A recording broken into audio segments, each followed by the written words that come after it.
Мария караше колата си по натоварения булевард, когато внезапно камион се появи от нищото и я удари. Светът около нея се завъртя, а след това настъпи тъма. Когато очите й се отвориха, тя се озова в бяла стая, обградена от странни уреди и бързащи лекари. Нямаше спомени за катастрофата, нито за живота си преди това. Всичко, което знаеше, беше, че е в кома. Спасителният екип я беше закарал до спешното отделение. Но в докладите на лекарите пишеше, че Мария е мъртва. Децата й и съпругът й бяха в шок, опитвайки се да разберат какво се е случило. Но истината беше, че тайна организация, известна само на малцина, я беше спасила. Те използваха наноботи, за да я съживят, превръщайки я в част от своята операция. След като се възстанови, Мария получи нова идентичност и нова цел. Тя стана защитник на свидетели, които бяха скрити в джунглата.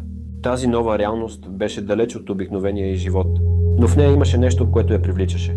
Тя се обучаваше в бойни изкуства и оцеляване, научавайки се да се бори не само за себе си, но и за тези, които не можеха да се защитят. Една вечер, докато се подготвяше за нова мисия, получи информация за терористична група, която заплашваше свидетели, скрити в дълбините на джунглата. Мария, облечена в камуфажно облекло, се отправи към мястото, където се предполагаха терористите. Сърцето й биеше бързо, но решимостта й беше по-силна от страха. Когато стигна до лагера, видя как терористите обсъждаха плановете си.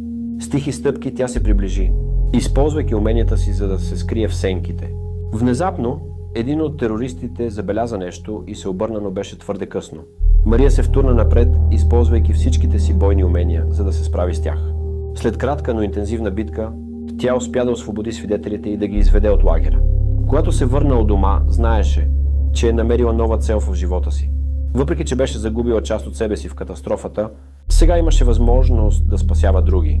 Мария беше жива и готова да се бори за справедливостта.